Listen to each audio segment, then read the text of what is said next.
the free weekly financial podcast targeting professional finance, high net worth individuals, family offices, and other sophisticated investors. MacroVoices is all about the brightest minds in the world of finance and macroeconomics telling it like it is, bullish or bearish, no holds barred. Now, here are your hosts, Eric Townsend and Patrick Ceresna. Now, joining us again in the Postgame segment is Nick Galarnik. Now, let's get to that chart deck. Listeners, you're going to find the download link for the Postgame chart deck in your Research Roundup email. If you don't have a Research Roundup email, that means you have not yet registered at MacroVoices.com. Just go to our homepage, MacroVoices.com, and click on the red button over Luke's picture saying, looking for the downloads. Now, Eric, let's start off with you. Let's cover some of the crude oil, and let's start with the EIA inventory.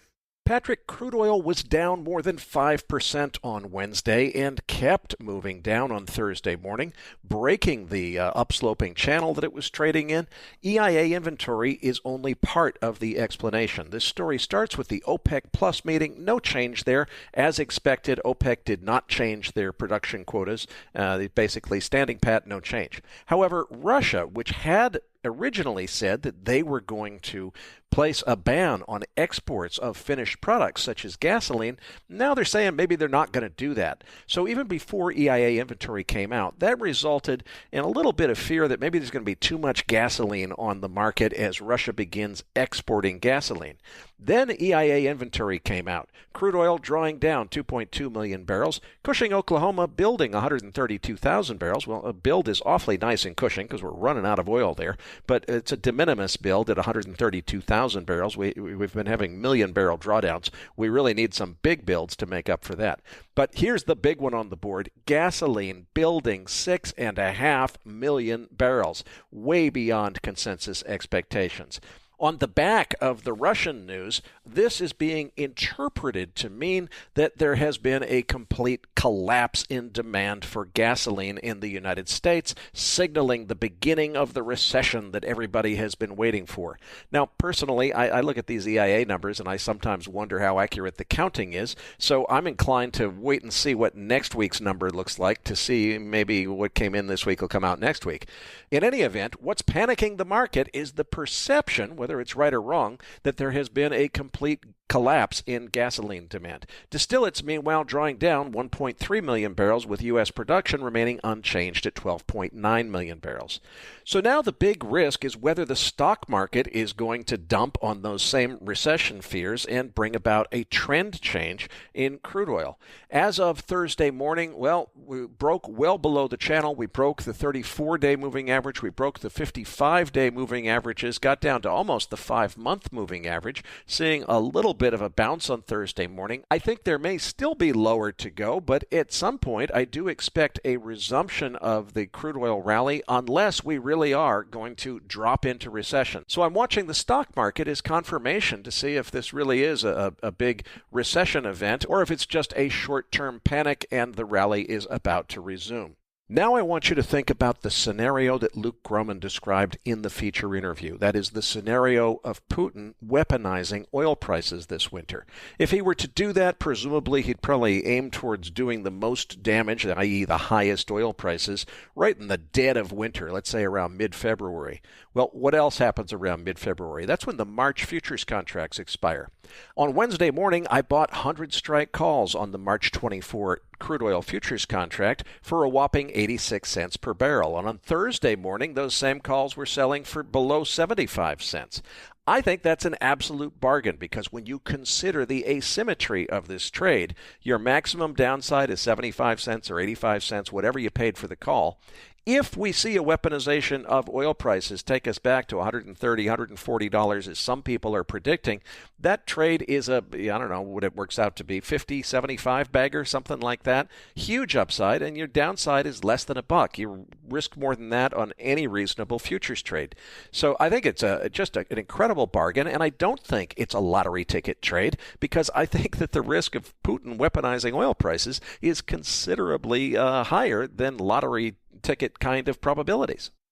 Yeah, Eric, it was a crazy reversal that we saw. Obviously, it was a very strong bull trend. The $94 area lined up with the highs from October and November of last year, as well as the 50% retracement of the entire bear market.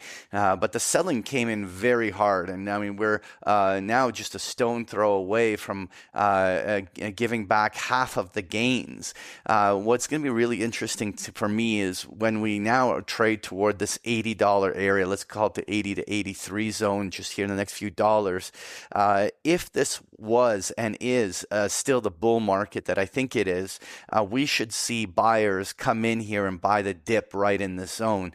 And it shouldn't take more than by the middle of next week or maybe by next week's show for the bulls to be back in action. If we find that oil is just being sluggish and selling off and not bouncing off of these kind of key support lines, then I'd have big questions as to whether something different is underway. My first assumption, though, is that this is a buy on dip, and I think that's the best way to approach it at this juncture. Now, Eric, what are you thinking here on the S&P? I see this week's action as absolutely critical.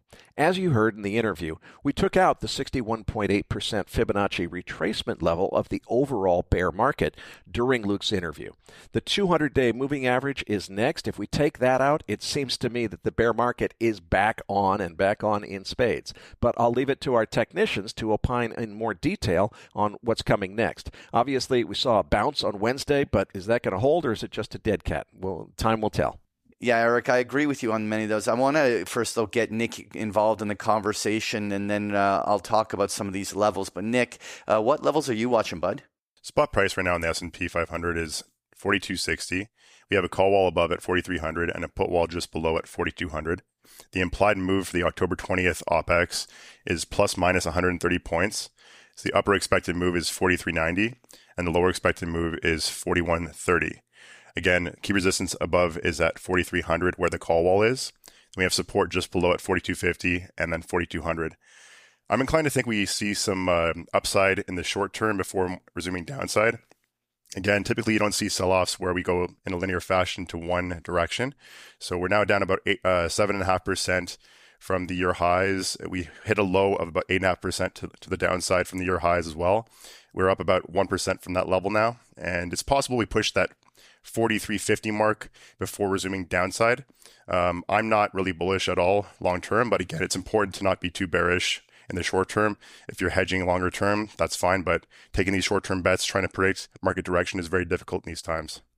You know what, Nick, I was observing very similar oversold conditions. I mean, typically when we see this type of oversold, we'll talk about it in a few charts shortly, it would typically associate a frame where the market would typically retrace. So even a bounce towards 4,400 plus could happen. The one thing is that we're getting a lot of other warning signs, breakdown in credit markets, interest rates rise, and the dollar remains very strong, and yet we haven't seen huge spikes in volatility. We'll talk about that VIX in a second, which would be the thing that you would typically see at a turn point. And so I'm sort of torn here where while I see the oversold conditions and agree with you in principle, sometimes to solidify a short-term trading low, you almost need a little short-term washout where the market kind of really spooks everyone out, creates that turn point, and then that could be what creates that multi-week rally on the other side. The way I'm looking at it is right now, in going into the jobs numbers on Friday, if we can't beat 4,300 in any meaningful way, I still think there could be just a very fast, quick washout as low as 4,100 that kind of just brings that spike of the VIX up to 25 and then really bangs out that bottom for that counter rally that you actually think will happen, and just might happen off a little bit lower of a level. Moving on, though, we have the Nasdaq, the QQQ chart on page 5. What levels are you watching on this? Spot price right now on the Qs is 360. We have a call wall just above at 370 and a put wall below at 350. The implied move for the October 20th OPEX is plus minus 14 points. So the upper expected move would be 374 and the lower expected move would be 346. Key resistance is just above at 370, then 380. and key support is below at 350, right where that put wall is as well. Again, I'm inclined to think that we might see perhaps a small bounce here, but watching the Mag 7 names, Google, Microsoft, NVIDIA, and so forth, these names haven't really sold off too heavily over the last couple of weeks, whereas the broad market has. So if any weakness is derived in these names, we may see further downside. But I do think we see short-term bounces perhaps before we see more downside, and I do see a lot more downside ahead. So just want to clarify that point as well. All right, Nick, on page 6, we have the volatility index, the VIX. And I find it so surprising that we had seen a similar magnitude drop like we saw during the regional bank crisis. And during that period, the VIX was spiking up to 30. Here, we can't even get a closing print above 20 on the volatility index. And this is the part that bothers me about whether or not the market can really be putting in a short-term low without us seeing some little panic come in. And I'm not talking about a big cataclysmic event or something, but rather just something where we see a fast spike to the 25 level or something to really just spook all the traders. What are you watching on the VIX? So right now the VIX is around 19 points, which denotes about 1.25% movements each day in the broad markets. Again, we tapped that 20 mark and we rejected off that pretty hard. But if we do break above that and push that 25 to 30 level, that's where I think we get a spike toward 35. We'll probably need some kind of exogenous event that would cause that to occur, some kind of credit crisis, a bank failure, that kind of thing, to see, a downside movement in the market, a sharp downside movement in the market rather, which would correspond with a spike in the VIX. So right now, I think what's kind of suppressing volatility a little bit is whenever we're seeing these sell-offs, premium sellers are coming out and selling premium on the put side because it's very rich, perhaps, on the 0DTE options. Additionally, a lot of funds are divesting of their longer-term equity positions right now in favor of fixed income. So what's happening there is that there's no demand for hedging in that respect.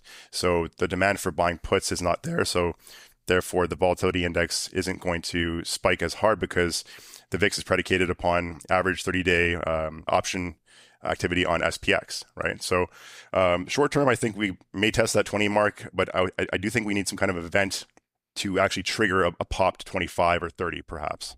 It'd be interesting to see whether the jobs numbers offer that event. The last thing I wanted to touch on here is on page 7. I have the number of stocks on the New York Stock Exchange that are above their 50-day moving averages, and we've just hit 15%.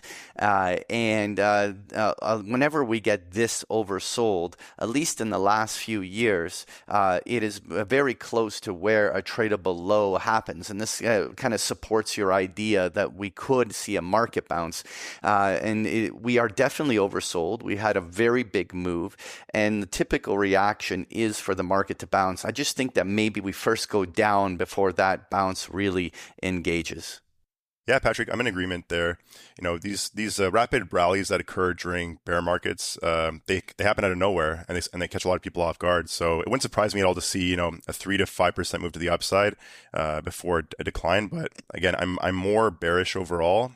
Short term, I see a bounce that 43.50 mark, as you mentioned, perhaps a 4,400 level. But that's all I see right now in the short term. Now, moving on to page 8, we have the U.S. dollar index. Now, Eric, I'm interested in hearing your thoughts here. Last week I said I was getting concerned. Well, now I'm more concerned. The Dixie has been moving up in a straight line since mid-July, with hardly a day-long correction along the way. If Brent Johnson is right and this move is pushing us to test a new high, we could be headed toward 122 on the Dixie. And I say that will break a lot of things, starting with EM debt. I admit that I'm not sure what else. I guess I am sure that U.S. debt is certainly going to be there. The U.S. government's ability to finance its own borrowing is going to come into question. But I also predict there's lots of other not-so-obvious consequences and knock-on effects. I don't pretend to know what they all are, but if this starts to happen, we'll scramble to get the right guests on the show to talk about it.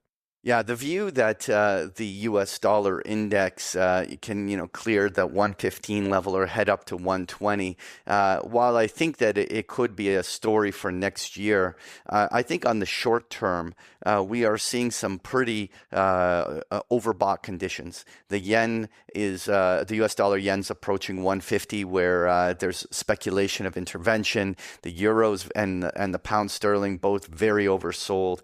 And so it wouldn't shock me if we have a throwback in the dollar that is just purely a tactical retracement that offers buy on dips. The 50-day moving average lies around the 105 level, and the retracements and previous highs are all in that 104 or 105 pocket.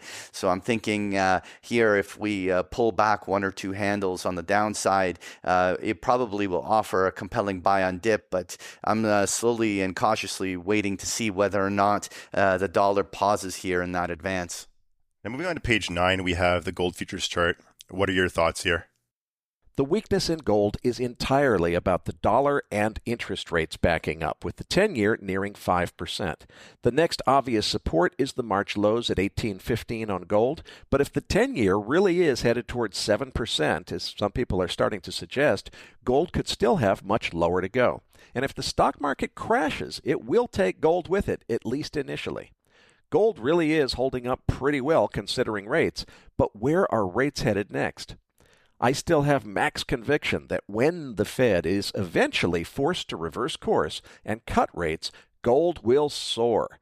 But it's entirely possible it will soar from a lower base well below the current market. And it's also possible that the Fed won't capitulate nearly as soon or as easily as market participants assume.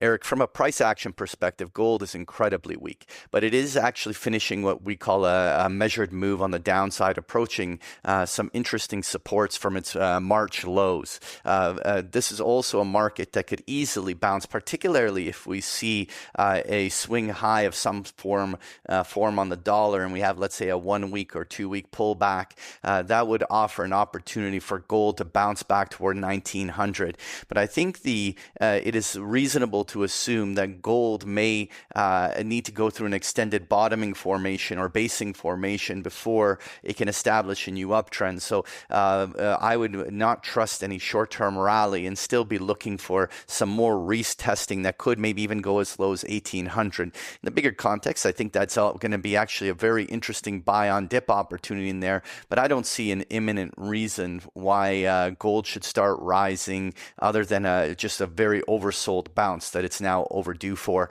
I wanted to just touch on 3 other quick charts here. And on page 10, I wanted to just touch on a Sprott Physical Uranium Trust, which at this stage has had an epic bull run, and very similar to oil, it's put in a swing high and is retracing. Now, the pullback has been nowhere near the magnitude that crude oil has been seeing, but it is certainly now 10% off of its highs. And the question is being asked as to whether there's a little bit more of a pullback coming. At this stage, I actually think old dips can and should be bought and can be bought on uranium. The bigger question is, does this Sprott Physical pull back another $1 or more before that buying opportunity really is there?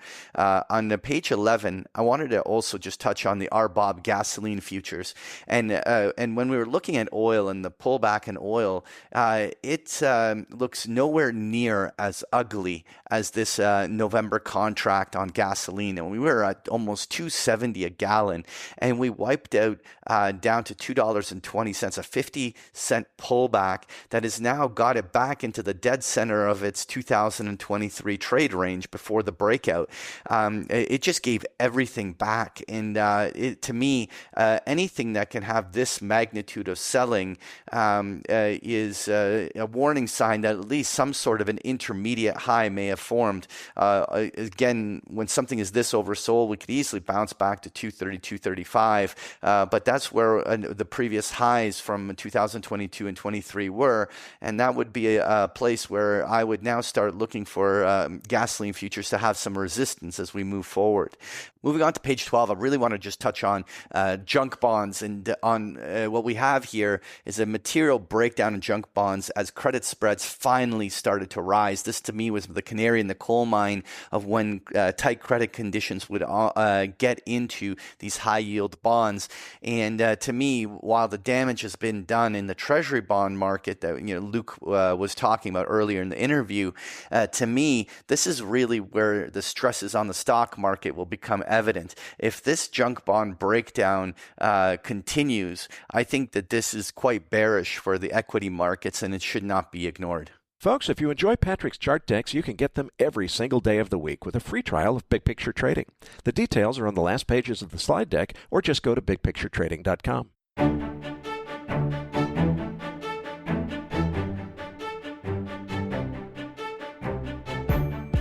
That concludes this edition of MacroVoices. Be sure to tune in each week to hear feature interviews with the brightest minds in finance and macroeconomics. MacroVoices is made possible by sponsorship from BigPictureTrading.com, the Internet's premier source of online education for traders. Please visit BigPictureTrading.com for more information. Please register your free account at MacroVoices.com. Once registered, you'll receive our free weekly Research Roundup email containing links to supporting documents from our featured guests and the very best free financial content our volunteer research team could find on the internet each week. You'll also gain access to our free listener discussion forums and research library.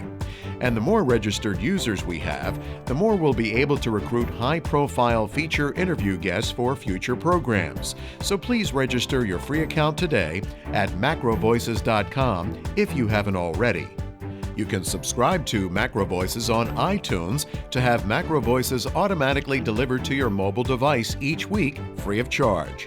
You can email questions for the program to mailbag@macrovoices.com, and we'll answer your questions on the air from time to time in our mailbag segment. MacroVoices is presented for informational and entertainment purposes only. The information presented on MacroVoices should not be construed as investment advice. Always consult a licensed investment professional before making investment decisions. The views and opinions expressed on MacroVoices are those of the participants and do not necessarily reflect those of the show's hosts or sponsors. MacroVoices, its producers, sponsors, and hosts Eric Townsend and Patrick Ceresna shall not be liable for losses resulting from investment decisions based on information or viewpoints presented on MacroVoices. MacroVoices is made possible by sponsorship from BigPictureTrading.com and by funding from Fourth Turning Capital Management, LLC. For more information, visit MacroVoices.com.